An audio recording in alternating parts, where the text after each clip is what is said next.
The Trump administration has ordered the termination of federal office leases all across the country as part of the plan to cut the size of federal government. As Denver 7's Brandon Richards shows, some fear what it could mean for the Denver Federal Center, where thousands go to work each day.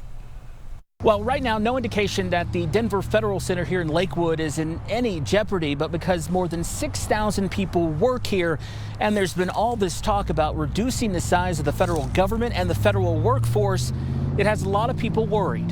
Spread out across 600 acres, the Denver Federal Center in Lakewood is home to more than 24 federal agencies and more than 6,000 federal employees. The Denver Federal Center is an icon. It's an icon, and it's an economic center for Lakewood and the metro area. Denise Baez is a former regional administrator of the General Services Administration, or GSA. GSA is essentially the landlord for the federal government.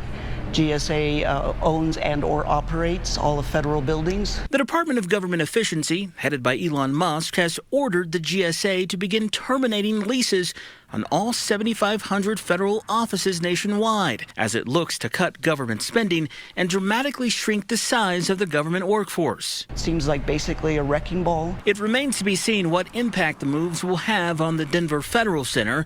Maya says selling it or closing it wouldn't be easy since it's a former munitions facility and would have environmental issues that would need to be addressed. So it's not as if one can just start creating apartments or housing or anything like that. You would have this vacant, empty space that's just sitting there with no one there.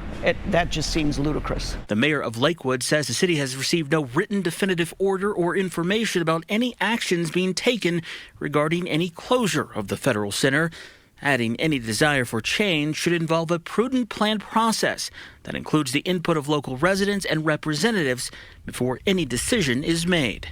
In Lakewood, Brandon Richard, Denver 7. Messages we left with GSA offices in Colorado and Washington, D.C. were not returned. The Department of Government Efficiency says it's already saved taxpayers $44 million through its lease terminations.